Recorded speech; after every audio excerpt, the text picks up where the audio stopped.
I hope you appreciate we're trying to have a little bit of fun here on a Sunday afternoon. So good afternoon. It's indeed my distinct pleasure to be here today, and thank you, Jim, for that introduction. Before I begin, of course, I would like to acknowledge that we meet today on the traditional territory of the Treaty 7 First Nations, including the Stoney and Siksika First Nations. I thank them and pay tribute to their elders. I also want to take a moment to thank Minister Glover for being here today. Minister, you've been a great ambassador for our creative communities and tirelessly cheered on Canada's cultural sector. Minister, I want to say personally, I'll miss you, and I wish you best of luck in your future endeavors when you return to policing. So thank you very much, Minister.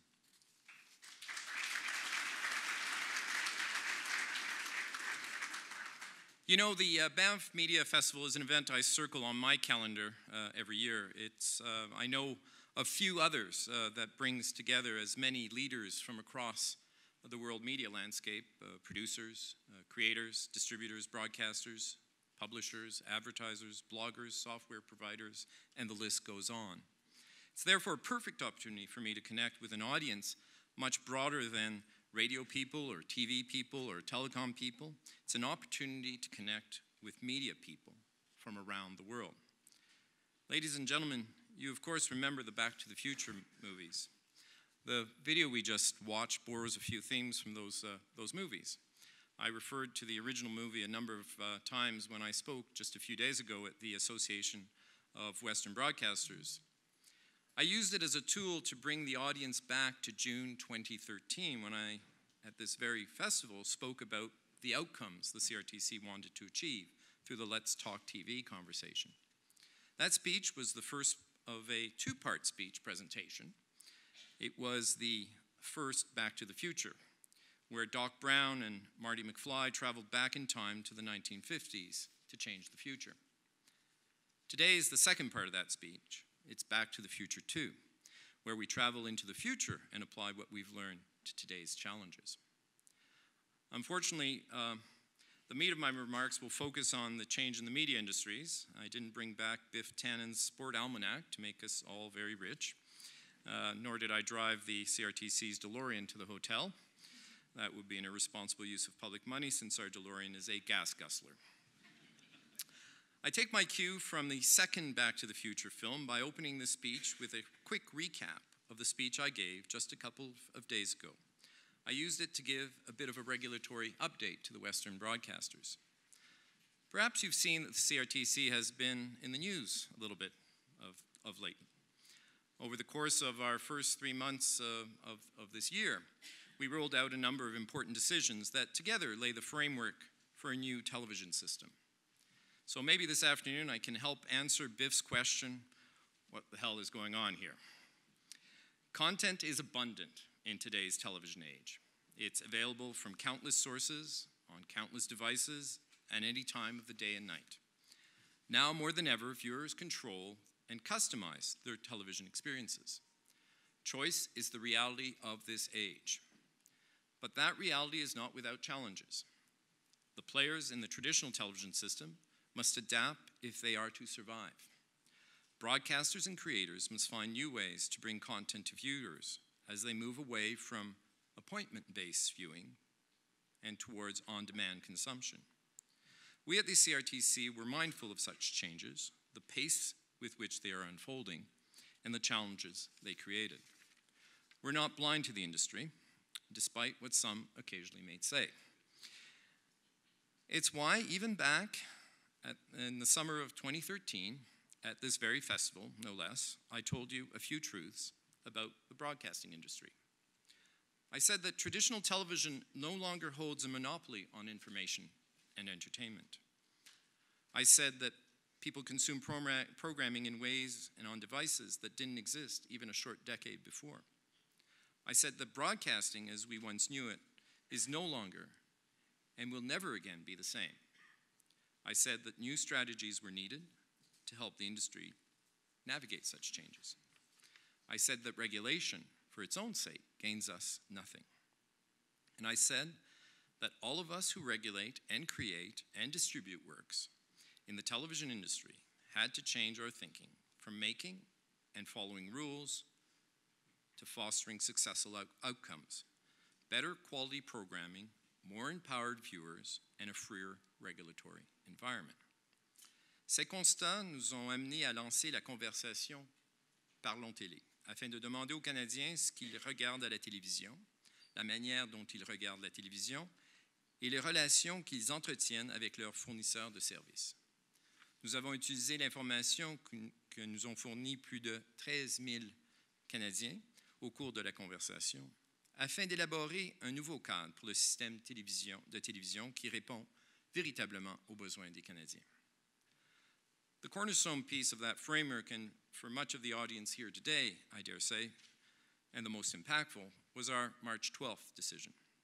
In it, we took aim at a number of regressive, outdated, and restrictive tools of the old television policy regime and offered exciting new incentives for content creation.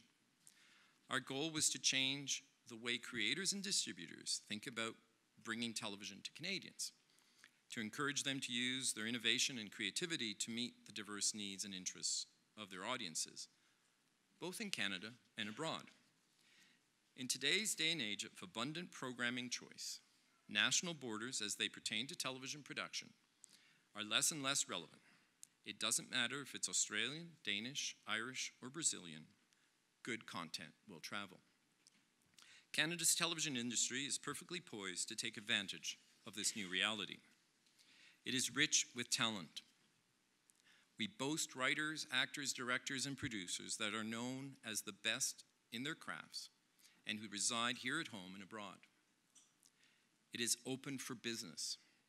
We routinely fund and produce co-productions and co-ventures such as Orphan Black that already enjoy some international renown.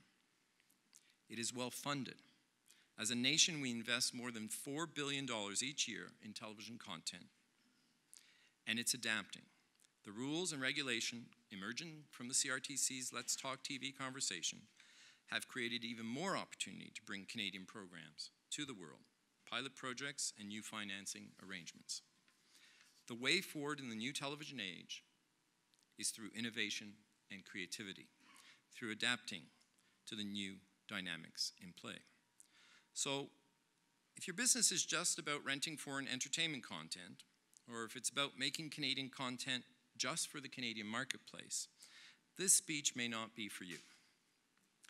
But if your aim is to make great Canadian content for the world stage, then listen carefully.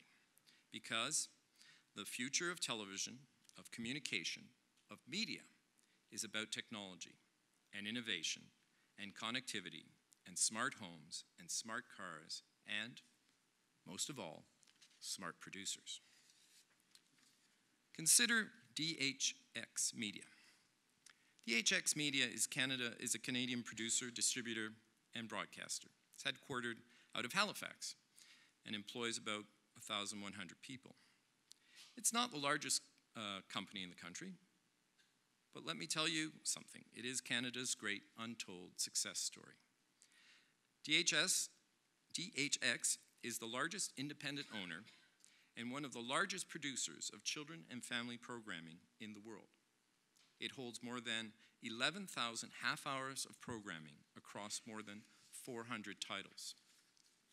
Their properties include Yo Gabba Gabba, Caillou, Teletubbies, In the Night Garden, Inspector Gadget, Johnny Test, Slugterra, and the Degrassi franchises. In this regard, they are kilometers ahead of their next closest competitor worldwide. What's more, DHX maintains more than 1,500 distribution arrangements with more than 270 networks and services worldwide, including the BBC, Nickelodeon, the Cartoon Network, the Disney Channel, PBS, as well as Netflix and Amazon. What's remarkable about DHX is not just its girth. It's a $1.2 billion company. Its growth, it really recently announced year-over-year revenue growth of nearly 200%. Or even its prolificacy. DHX spends about 30% of its revenues on content production. What's remarkable is its approach to content creation and monetization. It sees that on-demand is the way of the future because it understands that its principal audience is a group that expects to connect with content in this fashion. It's not catering to the stubborn, change-resistant curmudgeons. It's catering to new generation of television watchers, children, who, let's face it, don't want to wait for anything. So, as a result, DHX has already uploaded 70% of its library to YouTube. It collects between $500,000 and $550,000 per month in revenue from the online services. It has even devised a method to monetize its content that users have uploaded, users, not them, users, to YouTube. Here's a company that is playing on the world stage, building brands for the world and creating programs for online broadcasters as well as conventional broadcasters.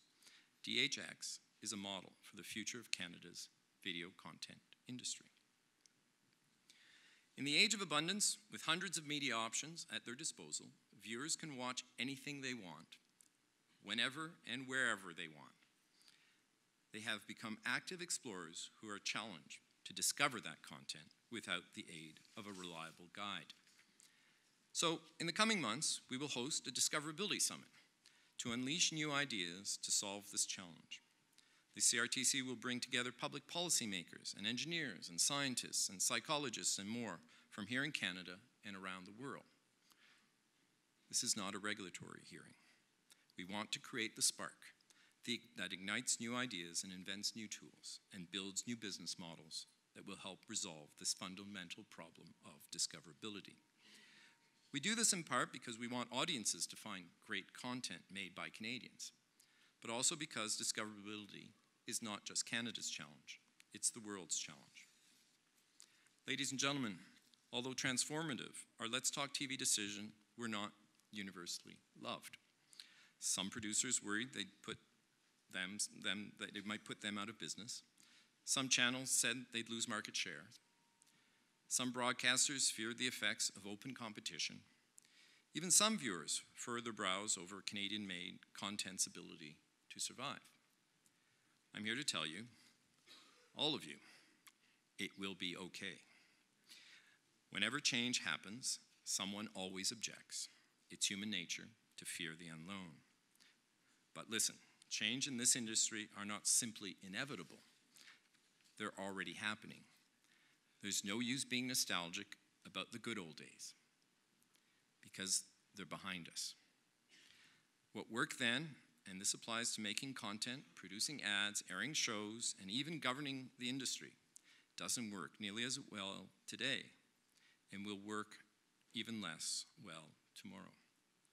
So innovate, be creative, seize upon the opportunities that emerge from this challenge. They're there, I assure you. And the decisions of the CRTC made this winter will expose even more changes, chances, and opportunity in the springs ahead. As we say in French, profitez-en, take advantage, innovate, and you'll succeed. Stay still, and you will wither away. There's a marvelous scene towards the end of the first Back to the Future film, where Marty McFly plays a wild guitar solo. Maybe some of you may have remembered that. So it's on the stage during the Enchantment Under the Sea dance at his parents' high school in 1955. When he sees the shocked expression on the faces of the audience, he realizes he's inadvertently brought the future into the past. So he stops and he quips, "I guess you guys aren't ready for that, but your kids are gonna love it." I couldn't agree more. Ladies and gentlemen, Back to the Future 2 was released in 1989. The filmmaker had a particular version of 2015. We can chuckle about that vision today because it feels far-fetched. Let's move to 2015.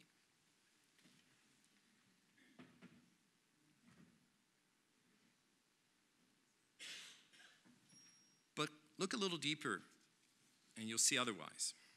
We're a long way away from the commercialization of the flying car, of course, but flat panel televisions were there, ubiquitous cameras, video chat systems, video game systems that track players' movements.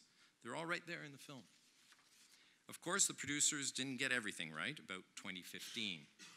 No one uses a smartphone in the movie, and we all know how important those devices are to our everyday lives. They're the tools we use to connect with media. We text, we send emails, we watch movies, we use online services, we like, we unlike, we re-like, we tweet, we retweet. Today, about half the world's adult population owns a mobile device. By 2020, experts predict that figure will rise to 80%. There's a lesson we can learn from that future, and it fits perfectly with this conference theme of global content creation and monetization that market. It's that mass creates revenue. If I were to ask you right now to sell me your latest 30-minute TV show for a penny, what would you say? Thanks but no thanks? Or something perhaps a little bit more forceful and colorful? But if I were to tell you that 5 years from now, when more than 4 billion adults carry mobile microcomputers in their pockets and purses, you could sell that same new show directly to each of them for a penny, what would you do? Would you turn down a potential gross revenue of more than $41 million? The irony is, in our super-connected smartphone world, where big and fast and being everywhere all the time means everything, the once unappreciated penny transaction, now consigned to the history scrap, matters more today than it ever has before. The simple truth of global content creation and monetization markets is that mass creates revenue. Why sell that new production to one broadcaster for $1,000 when you can sell it to the world for pennies? Start thinking big, really big. As McFly would say, that's heavy. The revival of the penny transaction will be one of the hallmarks of the future. The other is click-to-retail. As they break free from constraints of traditional broadcast media, producers will increasingly put themselves in a position to use new platforms to sell product direct to consumers. Imagine creating a sitcom set in a clothing shop. Now imagine empowering the viewer to click on that designer dress that appears in the show and having delivered it to his or her home the next day. That's click-to-retail, and that is the next big thing in media. Some independent producers have said that they are worried about the effects of the CRTC's decisions may have as a result of terms of trade. They are also concerned that online video services and internet service providers are not required to invest in content made by Canadians in the same way as traditional broadcasters and television distributors. My message to you today is don't worry about what was past. There's nothing to be gained by applying old regulatory tools that were designed for the traditional system to the digital world. Instead, invest your time and energy on the future. Make click-to-retail a reality. Start negotiating new terms of trade with banks and credit card companies and UPS and Canada Post and with Procter & Gamble and the Bay. Get the arrangement in place to not just monetize the content you create, but also capture potentially enormous sources of spin-off revenue through new direct-to-consumer channels. Later this week, you'll have the opportunity to visit with Joe Lewis, the head of original program from Amazon Studio. I'll tell you right now that I don't know specifically what Joe plans to say or during his session. We've never met and we have never spoken.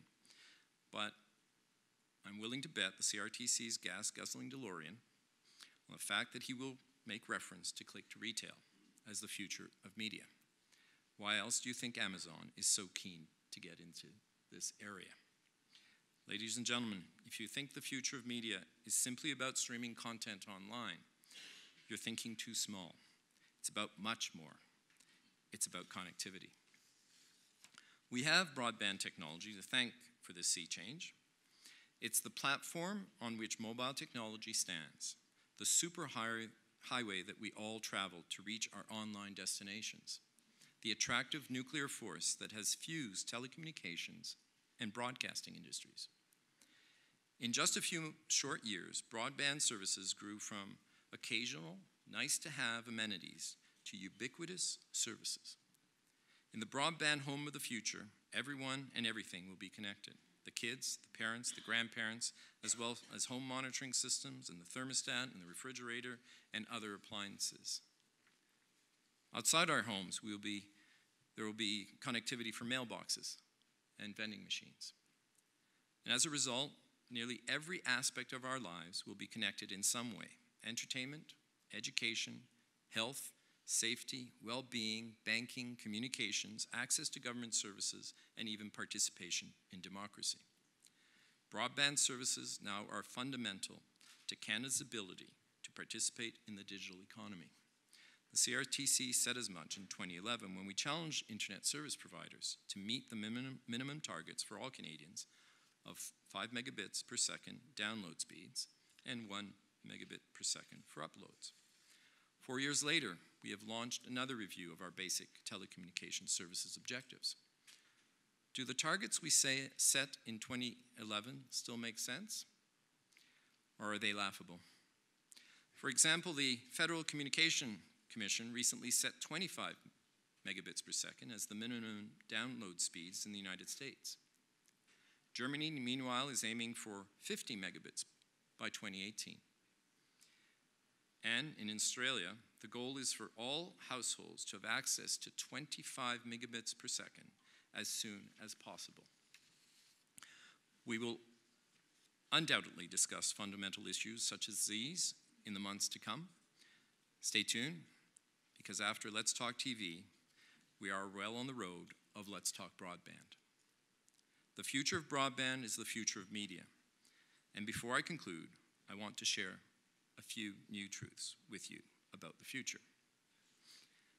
And remember, when I say something in 2013, I come back to it in 2015, so listen carefully.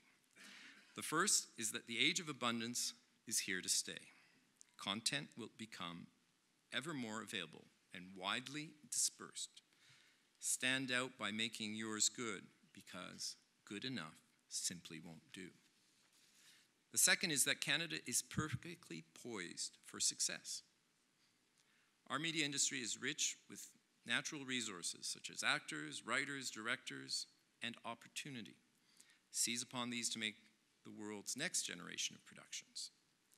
The third is that ever-increasing broadband speeds will continue to push the pace of change.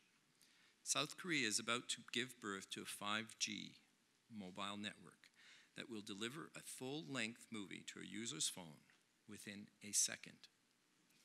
1 second. Think about that when you promise on-demand services to consumers. As a result, and this is the fourth truth I propose, promotion and discoverability will matter immensely. How you connect people with content and content with people without the aid of traditional intermediaries will determine your success in the market. Consider that and make it your focus. The final truth is that the world is waiting for you. Content is abundant, and the best shows will travel high and far and wide. Stop thinking about distributing them locally or nationally or even across the continent. That's yesterday's success model. Tomorrow is about putting content directly into the pockets and purses of people everywhere and inviting them to spend even more money through click-to-retail. So go ahead, make something brilliant, tell your stories to the world, capture the mass, earn the revenue. Au CRTC, ces dernières années, nous avons fait beaucoup d'écoutes au sujet de l'avenir des médias. Nous y avons réfléchi longuement. My message to you today is to take the decisions we have made on behalf of all Canadians and make the best of them. Use them as tools to build new business models, as maps to reach new destinations. In the global content and monetization market, mass creates revenue. In tomorrow's broadband world, everything is instant. In the age of abundance, everything is possible. And as Marty McFly told us, if you put your mind to it, you can accomplish anything. Thank you very much.